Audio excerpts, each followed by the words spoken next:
Evil wins.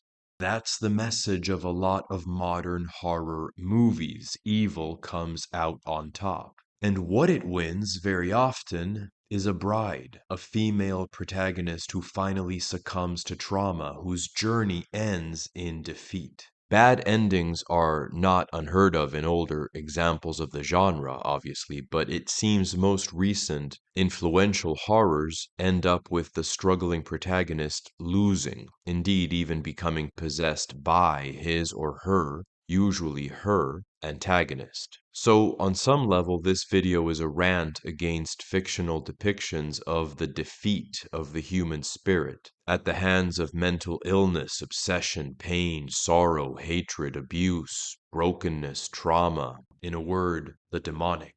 I'm personally not a big fan of this genre for the most part, but for social reasons I've watched quite a lot, including two films by the very talented director Ari Aster, the 2018 Hereditary and the 2019 Midsommar. Both are very well directed and acted, but both illustrate my problem with the genre, namely that it is often psychologically and spiritually demoralizing, like a lot of modern culture, by the way. Because again, in these stories, evil wins. Still, the way in which it wins is actually very insightful. So let's dig in, and there will be heavy spoilers for Astor's movies ahead, by the way. Also, please check the description for other movies that I will mention in passing, and about which some plot points will get spoiled as well. Both Hereditary and Midsommar end with a coronation. They close with a crown upon their main characters. Before we explore what the crown means, let's give a brief synopsis of the two films in question here.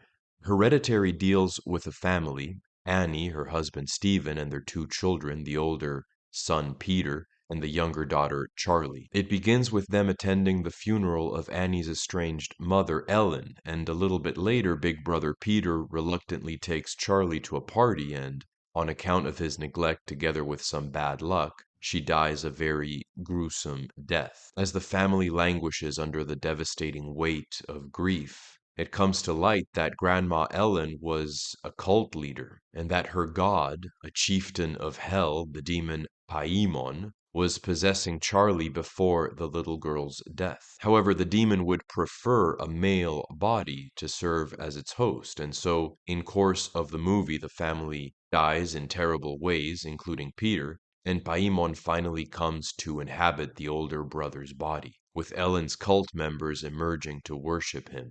That's when we get the crown. In Midsommar, the main character, Danny, is likewise traumatized by the death of her family following her sister Terry's murder-suicide, which claims the lives of her parents. During a holiday in a remote rural pagan commune in Sweden with some friends from college, including her extremely detached boyfriend Christian, it comes out that the pagan collective practices human sacrifice. In course of the summer celebrations, Christian is entrapped into cheating on Danny, and Danny, for her part, is embraced by the community. Christian doesn't really need much coaxing here. Eventually, Danny gets crowned Queen of the Season, the May Queen, and witnesses the murder of Christian, indeed, selects Christian herself to be murdered, a revenge for his cheating. He dies in a bonfire along with others, ending with that famous last scene in which Danny smiles at the fires of human immolation.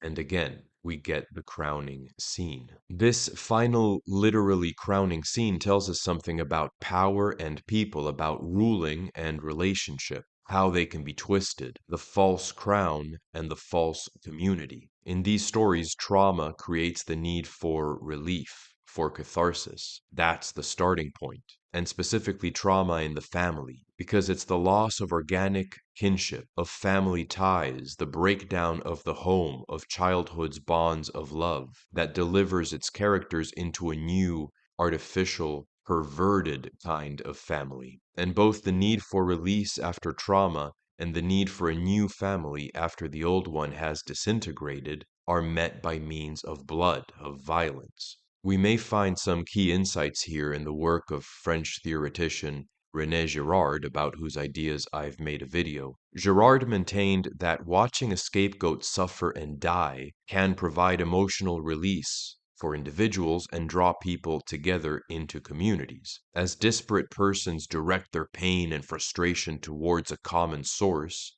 they find their inner turmoil abates, even as they find themselves bonded together. The scapegoat becomes the center of the community, and often the very victim is elevated and divinized, crowned, because its suffering is the means through which others achieve release. On some level, the community bound together by violent catharsis, by blood sacrifice, the false family, becomes obsessed with its victim scapegoat and makes it their idol. The victim becomes the king of the cult, the infernal king Paimon in the case of Peter, and the May Queen in the case of Danny. Both Peter and Danny are rescued from their pain at a terrible price. Both are celebrated, crowned, in a ritual of counterfeit self-realization. Both, not only Peter, have died to what they were, since Danny also loses herself, her moral compass, by agreeing for Christian to be burnt alive. She too, in a sense, is a sacrifice. The old Danny has fallen prey to this community. Danny is consumed by the May Queen, no less than Peter by Paimon. Both cease to be and are replaced by a new unfeeling spirit. They are both possessed by the power, the collective consciousness of a new family, a false family based on enacting trauma through death as the means for drawing together. In fact, when the community in Midsommar targets Christian to be seduced, this seems to be directed at getting Danny to want revenge, to want his death and so become complicit in their sacrificial rite, to participate in their joy at the final fire, even as Paimon caused Peter's sister's death and subsequent ones. Once trauma, like the death of little sisters Charlie and Terry, creates an intense need for release, for escape from the pain, people can be made to spiral. Trauma victims will often return to the site of their initial trauma, revisit the intensity of violence, and, as in the case of Peter and Danny, participate in further violence, becoming its instruments. Once the family has been broken down, a false family can step in, and at the head of that family is the source of violent release, the thing that demands catharsis, bloody sacrifice, a hungry thing. We come to worship our trauma and our need to return to it instead of healing from it.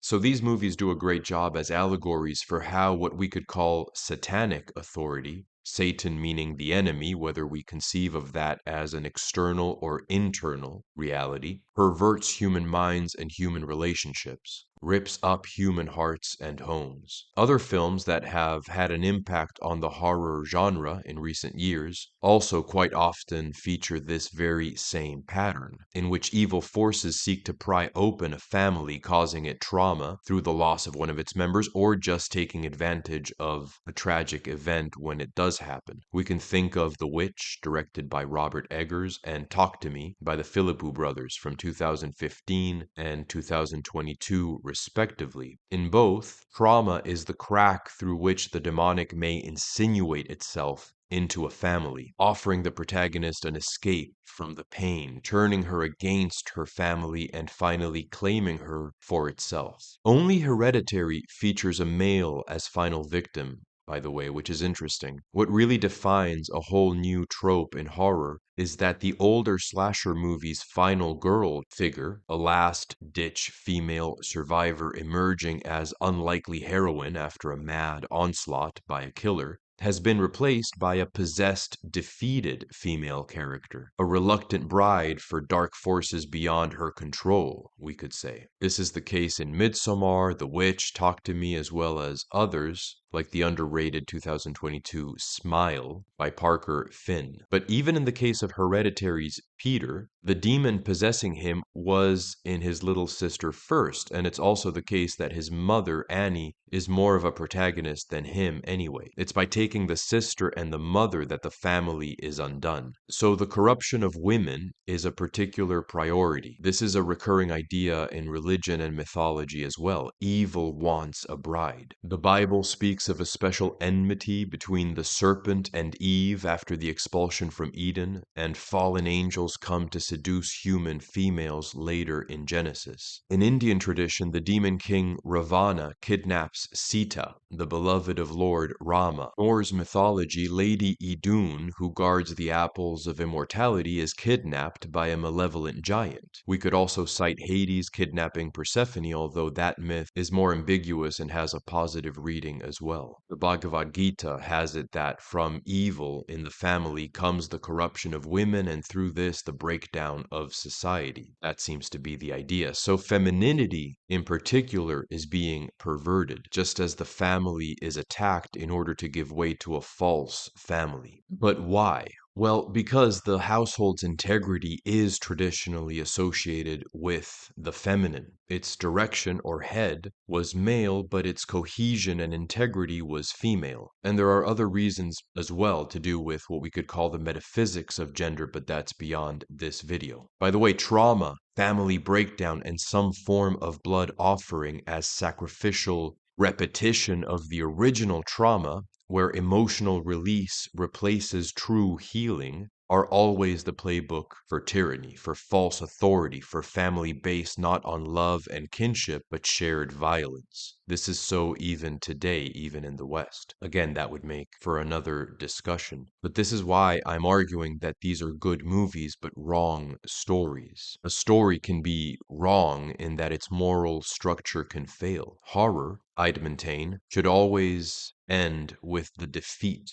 of evil, never the defeat of the human spirit, because bad endings are a failure of the imagination, an abnegation of the struggle to overcome. The enemy should never be accommodated, never given quarter. The spiritual journey is an all-out war, and we should never wallow in the prospect of defeat at the hands of obsession, mental illness, pain, trauma, the demonic. That's my position, an extreme one, I admit, but I don't think the story is ever just reflective of reality, neutral, art for art's sake. It always cultivates some mental state in the audience. As an artist, you can never really cease to be an agent for something beyond you, good or bad. As a bit of a digression, I think part of the appeal of this kind of ending is that it communicates something about true realization as well. It's sort of parasitic on our desire to see a character break free, but the freedom it portrays is the freedom of defeat, not victory. Now, genuine self-realization can look dark. Traditionally, the spiritual journey included an exile into the wilderness, the outer darkness, sometimes a descent into the literal underworld, katabasis in Greek.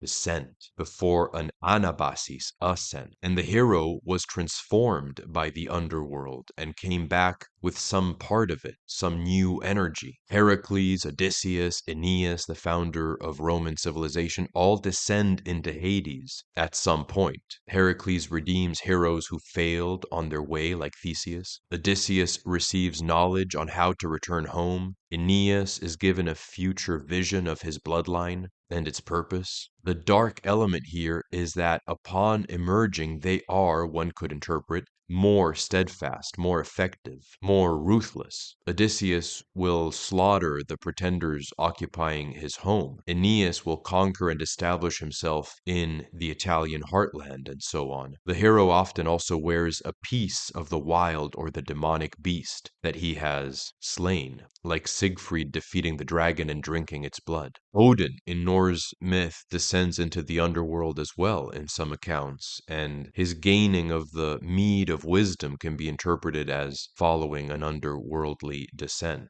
In Christianity, there's the tradition that Jesus went to hell during the 3 days of his burial, the harrowing of hell, to rescue Adam, metaphorically redeeming the human condition. And his return in the Apocalypse, in John's Revelation, is also one of conquest. Or in the Quran, the so-called two-horned one who visits the place of the setting sun and then the rising sun, descent and ascent. So it's a very widespread image. In modern horror, we could point to the 2018 Mandy by director Panos Cosmatos with Nicolas Cage, as presenting a case of true dark self-realization, dark in the positive sense, depending on how we interpret that movie. Now, we're talking about modern horror, but horror movies in the past did often used to end on a discordant note as well. Yes, the big baddie was defeated, but there would be one last scene implying it was still out there. That's fine. There may indeed always be a new challenge lying in wait. Evil will mount many assaults on us throughout our lives. Even when there was an outright bad ending, it didn't really come with the pomp and build-up of a full-blown realignment of the protagonist with evil. It's the outright trampling of the human heart under traumatic pain that I'm criticizing here, and that's, I think, become more common. There's also a more rare or subtler sort of intermediate type of horror movie ending, where evil is halfway defeated, but then made peace with and accommodated by the protagonist. The main character cannot finally starve the demons that feed on him or her, cannot in the final instance overcome them forever, and instead makes a pact with them to give them some of what they crave, a piece of his life, to keep them appeased, to feed the shadows forever. We get a weak heart, a reluctance to go all the way, unable to reach for total spiritual victory. That's, for example, how I understand the 2014 Babadook, directed by Jennifer Kent. It's a great movie, but I won't get into the Babadook. That deserves its own discussion. One could defend the outright bad ending by arguing that it might keep the audience vigilant and critical, desirous of defeating the terrible consequences of trauma in their own life, non-complacent, whereas a good ending would sort of do the opposite,